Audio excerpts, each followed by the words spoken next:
กราบทักทายสบายดีพ่อแม่พี่น้องเบิดสู่คู่สู่คนสำหรับตอนเช้าวันนี้ข่อยก็ย่างขึ้นมาให้ขึ้นมาเบิ่งบรรยากาศอยู่ให้แล้วก็สิมาเบิ่งพักที่เฮาปลูกไว้อยู่ให้ว่ามันใหญ่ขึ้นสำใดแล้วเพราะว่าด้นเลยเฮาบ่ได้ขึ้นให้ได้อาทิตย์ปลายแล้วตั้งแต่เฮาลงปากซองปากเซเนาะก็เลยวันนี้ขึ้นมาพักผ่อนอยู่นี่มาเบิ่งบรรยากาศอยู่นี่ก่อนที่เราจะเข้าป่าเข้าห้วยเพราะว่าร่างกายของเราก็ยังบ่ทันพร้อมปานใดก็เลยขึ้นมาเทิงไห้นี่แหละมาเบิ่งบรรยากาศไกลๆอยู่ไห้อยู่สวนเฮานี่แหละไปเบิ่งไปชมนำกันเนาะ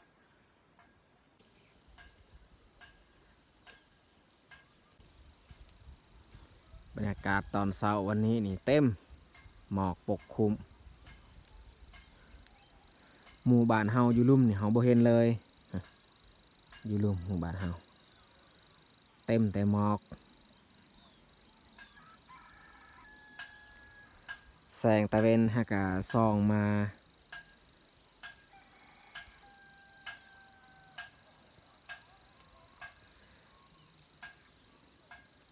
อันนี้บอนที่แม่เพิ่นปั้นอ้อยเพิ่นปั้นได้3-4 มื้อแล้ว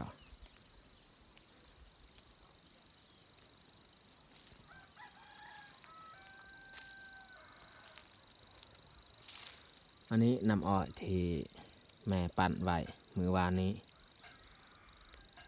น้ำอ้อยนี้ก็บ่แม่นเฮาสิกินดอกเขาปั้นเพื่อเอาไปต้มเฮ็ดอันเป็นยาสูบต้มจนมันเหนียวแล้วจึงค่อยมาผสมกับใบยาสูบจึงสามารถสูบได้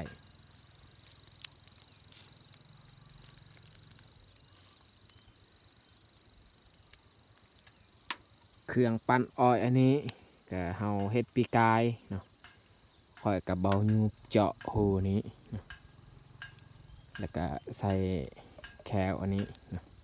ไม้2 อันมาหนีบใส่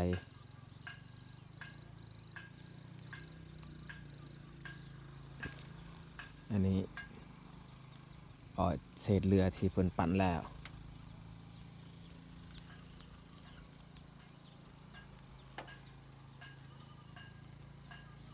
การเฮ็ดตัวนี้ก็ต้องมีวิธีเนาะการเฮ็ดแบบอันนั้นบ่ได้ต้องรู้จักวิธีการเฮ็ดได้นี่ใส่ไม้2 อัน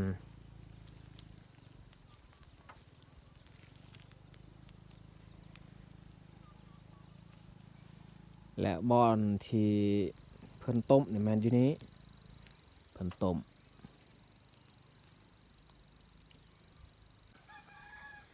แม่นี่ยังบ่ทันขึ้นคอย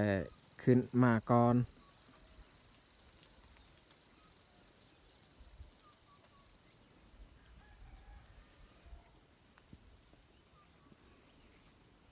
โอ้ถึงเที่ยงนี่ก็เปียกเนาะน้ำหมอกมันติดเปียกเลย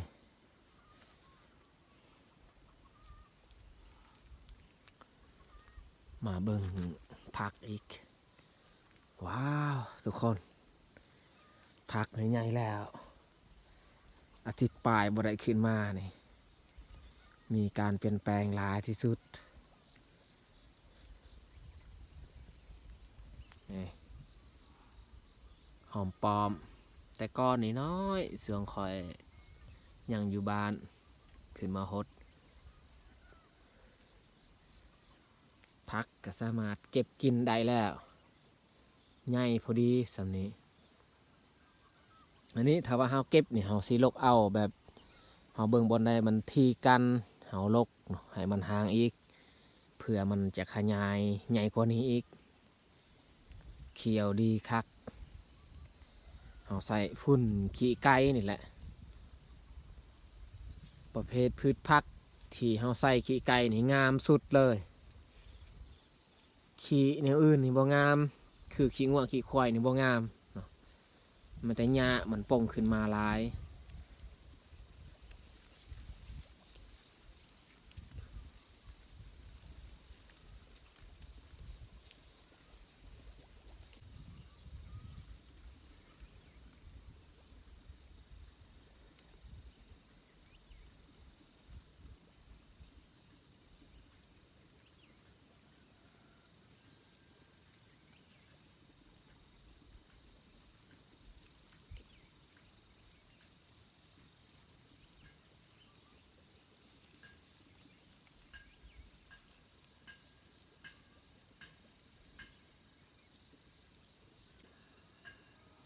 อันนี้แมนมากสุกินีมันมีมากแต่ว่าบางมากนี่มันตายมันเน่าหรือว่าย้อนมันถึกเอาน้ำหดใส่ดอกของมันบ่มันจึงตาย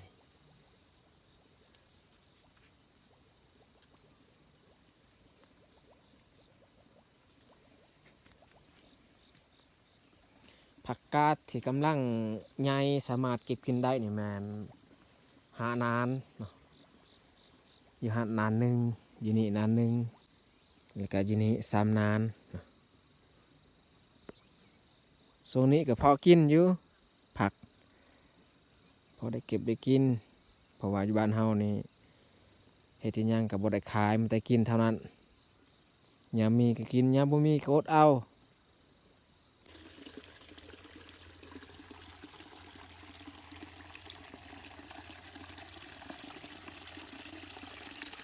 น้ำในไร่ตลอดแต่ว่าน้ำในหนองนี่มันบ่เคยล้นออกมาจากหนองแต่ว่าดินมันยังคืนน้ำตลอดเวลาขนาดว่าเฮาปล่อยปะน้ำนี่ได้2-3 ปีแล้ว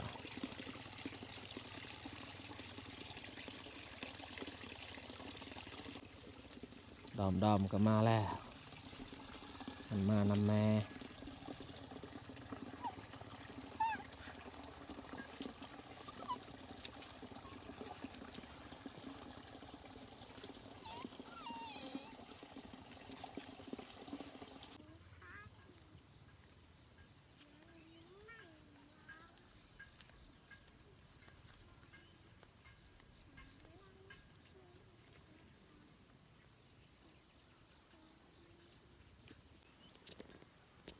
ใบยาสูบแม่ตากไว้อยู่นี่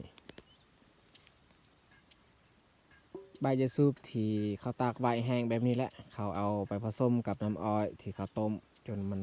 เหนียวแล้วจึงมาสูบได้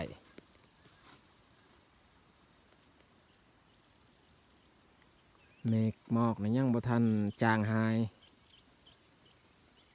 เมื่อหมอกมัน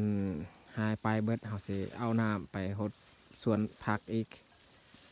เพราะว่าผักในเฮายังบ่ทันหดรู้สึกว่าเย็นแห้งถ้าให้มันมีแดดส่องมาจึงคอยหดจะหน่อยนี่อันนี้แหละที่แม่กำลังผสมใบจะสูบแห้งผสมกับน้ำอ้อยที่เพิ่นต้มเมื่อวานนี้มันยังติดในหม้ออันนี้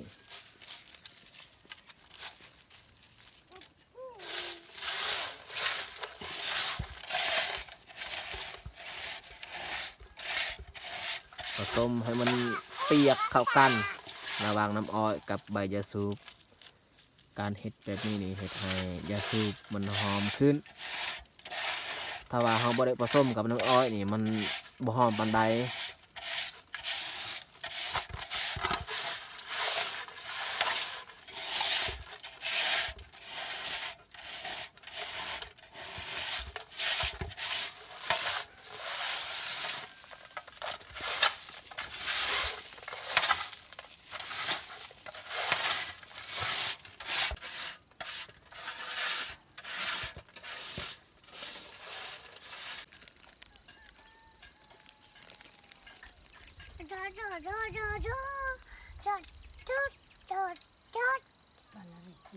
มันในสวน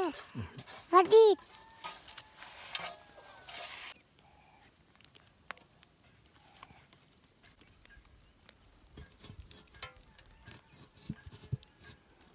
หม้อไว้เพราะว่าแม่สิต้มน้ำอ้อยที่เพิ่นปั่นแล้ว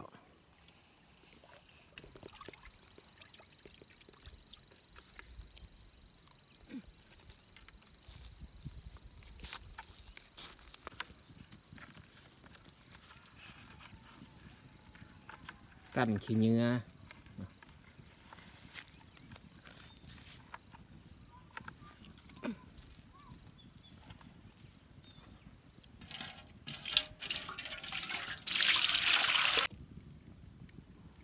แม่ทอกน้ำอ้อยใส่หม้อเรียบร้อย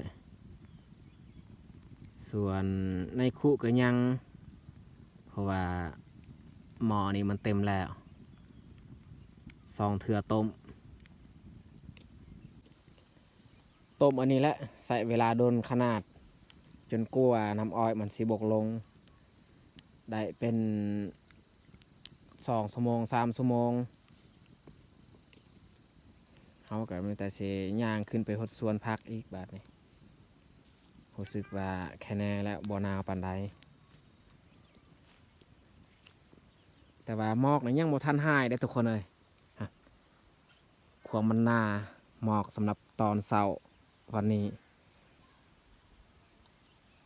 เบิ่งในหมู่บ้านเฮากับบ่เห็นหน้าอีหลีรอวันนี้นี่หลานสาวนี่ขึ้นมานำกับแม่เราก็มักเข้าให้เข้าส่วนคือกันได้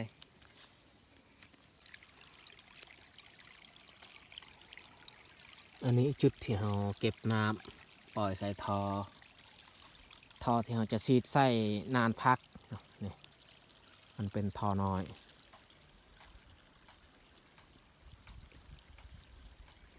เนี่ยจำพวกอันนี้ถ้าว่ามันวิทยุมันก็ตายไปทุกคนเบิ่งนี่มันแห้งอันนี้แมนส่วนมันไทย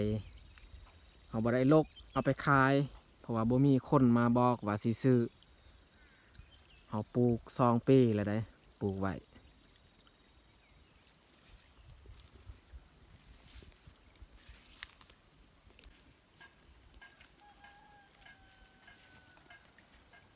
ดอมน้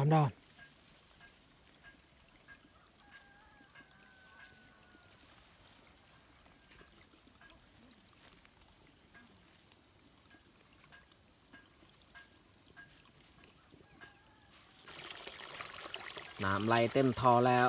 เอาได้ไปแปลงแล้วเมื่อกี้นี่แล้วก่อนที่เขาจะหดอันส่วนพักเนี่ยเขาสิขอบใจพี่คนนี้เนาะที่ส่งเงินทางซุปเปอร์แตงเพราะว่าเมื่อกี้นี่เขาลืมส่วนเขาสบายดีฮะเขาลืมขอบใจเพิ่นก็เลยขอบใจตอนนี้ก่อนเนาะซื้อกับแมนอามิโกเนาะอามิโกเพิ่นส่งมาเป็นเงินบาทเนาะ69 บาทจะได้ก็ต้องขอขอบอกขอบใจหรือว่าขอบคุณมากๆเนาะที่สวยให้กำลังใจเนาะทางซุปเปอร์แตงจังใดก็ขอขอบคุณหลายๆเนาะหรือว่าขอบใจหลายๆเนาะบุฮู้ว่าแม่นคนเดียวกันหรือบอกับสื่ออามีแต่ว่าอันนี้นี่แมนอามิโกเนาะสื่อเนาะโตเพิ่นส่งมือวานนี้กับสื่ออามีเนาะผู้เคยส่งมาให้คอยลายข้างแล้วเนาะเพิ่นส่งมาจะได้ก็เฮากับบุญมีหยังสิตอบแทนเนาะมีแต่สิส่งคำขอบอกขอบใจแล้วก็คำอวยพรแล้วเดี๋ยวใส่พรให้อันอายหรือว่าเอื้อยเพิ่นเนาะจงมีสุขภาพแข็งแรงอย่าเจ็บอย่าจนเหตุยังก็ขอให้เจริญก้าวหน้าปรารถนาสิ่งใดก็ขอให้สมบังทุกประการเนาะจะได้ก็ขอขอบใจหลายๆอีกครั้งเนาะไปไม่แต่เฮาหดส่วนพักอะไรบัดนี้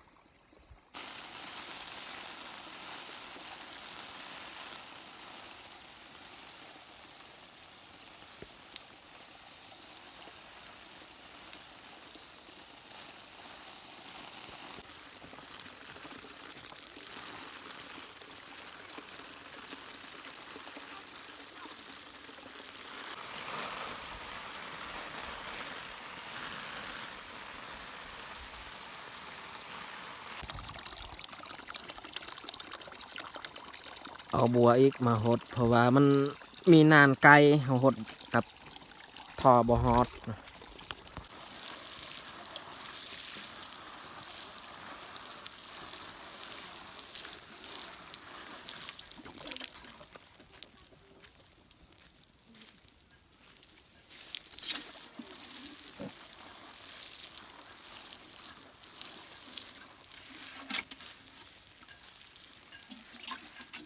หอมมนบ่ได้ใส่ฝุ่นมันบ่งาม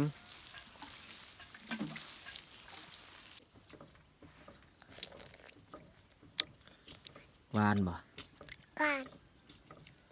ส้มบ่ ส้ม ส้มนะ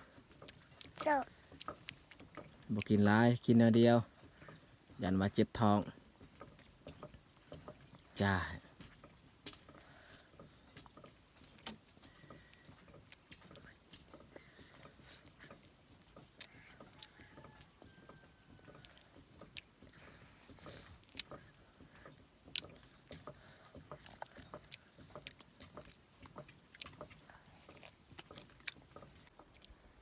เอาหดสวนพักแล้วเราก็มานั่งพักผ่อน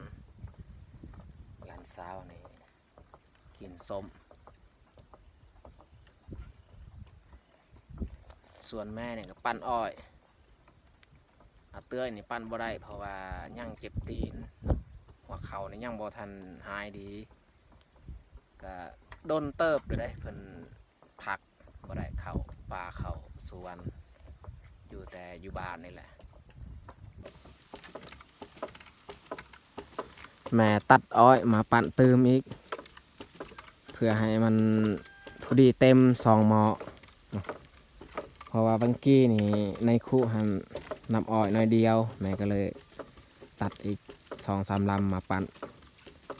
ให้มันพอดีเต็มหม้อครั้งที่2เอาต้ม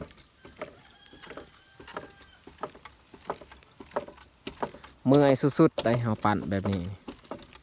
เมื่อยบอนคาที่เฮายันนี่แหละ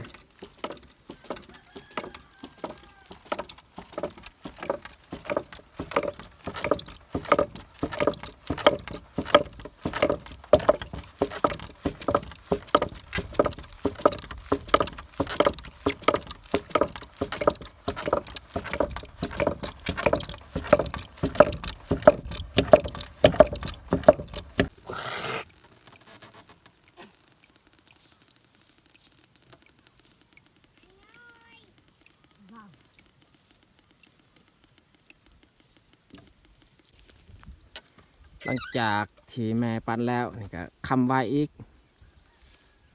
บ่ให้ไม้อันนี้มันโยดลงคำไว้เพราะว่าต่อไปนี่อาจจะมีบางคนเขาอยากปั้นนะถ้าว่าไม้อันนี้มันโยดลงนี่เขาปั้นบ่ได้มันบ่มีตัวไม้ดึงขึ้นอีกต้องได้เห็นแบบนี้เวลาเขาบ่ได้ใส่งาน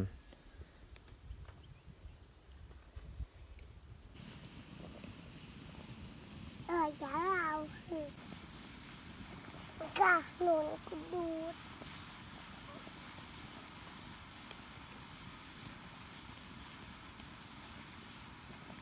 อุ้ย พอกับมาอีกน้องพลอยกับน้องแพงขึ้นมาอยู่กับอันนั้นปูกับยา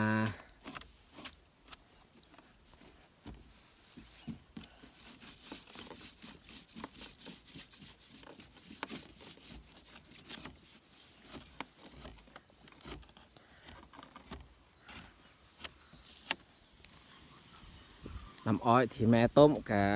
เหนียวซ้ำพอดีที่เราต้องการนี่แหละถ้าว่ามันเหนียวเกินไปกับโบคักอีกเหนียวซ้ำพอดีนี่พอดีซ้ำเฮาส้มกับอันนั้นใบยาสูบพอดีเข้ากันบางกี้นี่ซ้ำนี้นะแต่วันนี้มันลดลงเหลือเท่านี้นะป่าไว้ให้มันเย็นแล้วจึงคอยให้ใส่กระตุกแล้วจึงคอยเอาตัวในคุมาต้มต่ออีก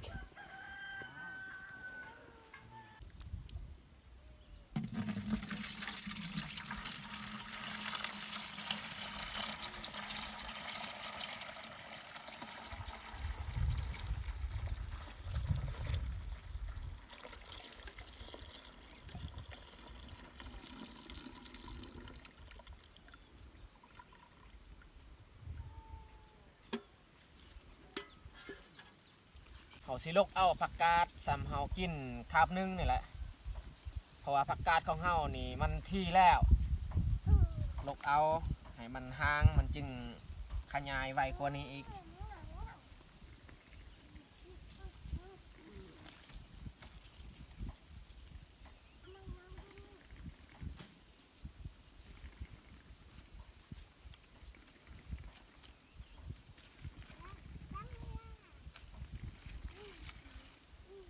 อ่อนแห้งนะผักกาดตัวนี้นี่เอาลกแบบนี้มันจึงขยายไว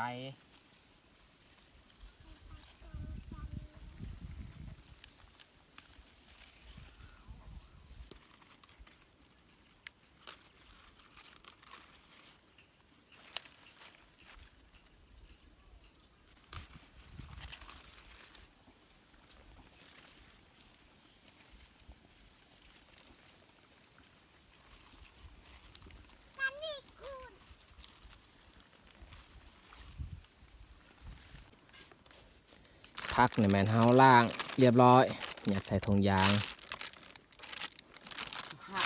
เอาเมื่อเฮ็ดกินอยู่เฮือนนี่แหละตอนนี้กับเวลา 11 โมงแล้วแต่เฮาสิย่างกลับบ้านเอาผักที่เฮาโลกอนนี้ไปเฮ็ดกินอยู่บ้านแต่สำหรับคลิปนี้เฮาก็สิจบลงอยู่นี่ก่อนจังไรก็ต้องขอบอกขอบใจ FC ที่สละเวลาเข้ามาเบิ่งคลิปของเฮาตั้งแต่ต้นจนจบถ้ามาคลิปนี้อย่าลืมฝากกดไลค์ถ้าถูกใจอย่าลืมฝากกดแชร์เพื่อเป็นกำลังใจให้